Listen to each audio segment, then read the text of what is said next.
Uma ideia que infelizmente está profundamente enraizada é que a história diz respeito apenas às coisas importantes, ou, por outras palavras, os grandes acontecimentos políticos, as grandes batalhas. Isto é, e a expressão é muito frequente, dos fracos não reza a história. Infelizmente, assim foi durante séculos. Recordo-me de ser obrigado, na escola primária, a saber de cor os nomes e os cognomes dos reis, as batalhas, os seus heróis, como se o passado se resumisse a isso. Felizmente, há já quase um século que os historiadores passaram a estudar os outros aspectos esquecidos, a sociedade, a mentalidade, a cultura, a arte, a economia, ou seja, tudo o que nos possa ajudar a compreender como viviam os que nos precederam no tempo. E dessa forma, a história foi deixando de ser apenas a crónica da corte. Dos fracos também deve rezar a história. E penso que poderíamos refletir aqui em conjunto sobre um tema que me agrada particularmente e que se calhar a todos nós diz respeito. Refiro-me à criança.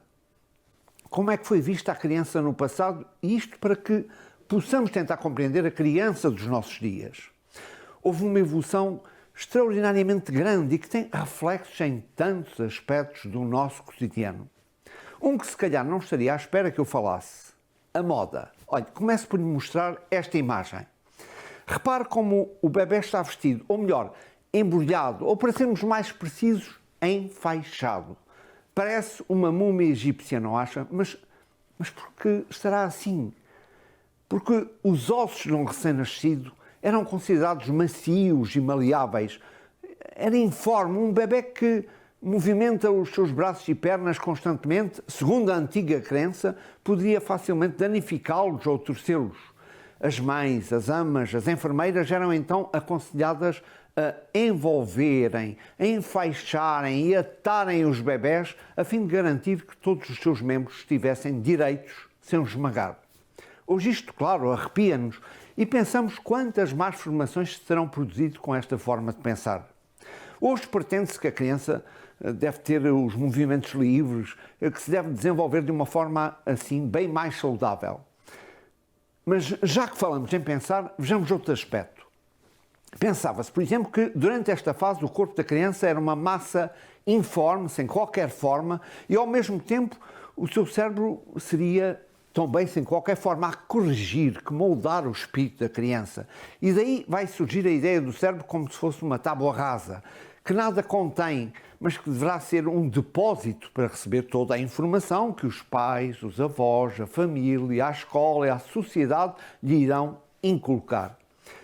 Esta é a base do ensino magistral que em muitos casos chegou até aos nossos dias. Hoje pensa-se que a aprendizagem é um processo mais ativo em que a criança e o jovem têm de participar através da experiência e da descoberta em conjunto. Mas, bom, não nos vamos para já perder por aí. A criança era criada num ambiente muito diferente dos nossos dias. Para já, normalmente, a família era muito numerosa. Sob o mesmo teto, viviam frequentemente as três gerações, isto é, os pais, os filhos e os avós. E depois havia normalmente uma família bem grande. A riqueza estava nos filhos que se tinham. É certo que se eram mais bocas a sustentar, eram também a garantia de subsistência quando a idade ou a doença impediam de se trabalhar.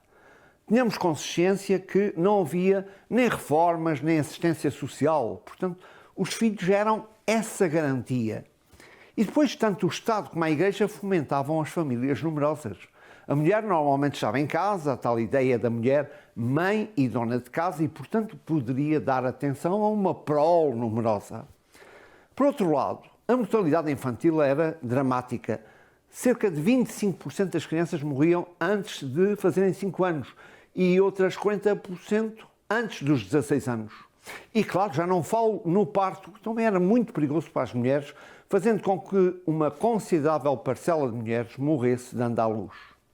O aleitamento, por sua vez, nas classes mais altas, era feito por amas que viviam no campo, o que fazia que muitas crianças perdessem, nessas classes mais altas, os carinhos familiares tão necessários para o seu equilíbrio.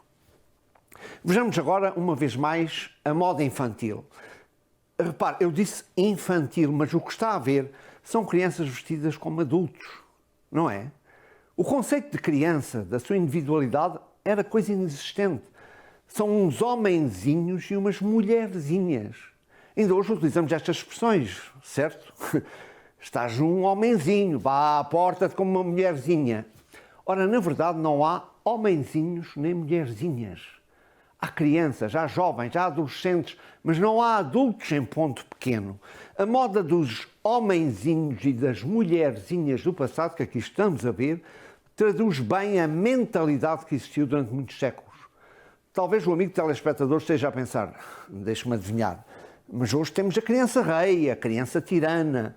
É verdade, não queria agora ir por aí, mas penso que as profundas transformações da sociedade contemporânea acabaram por gerar essa relação dramática entre os adultos e os jovens sem que se tenha descoberto o justo equilíbrio. Está a ver como é interessante vermos assim o outro lado da história, sem ficarmos exclusivamente pelos grandes personagens históricos. E como tudo isto nos pode ajudar a compreender o presente?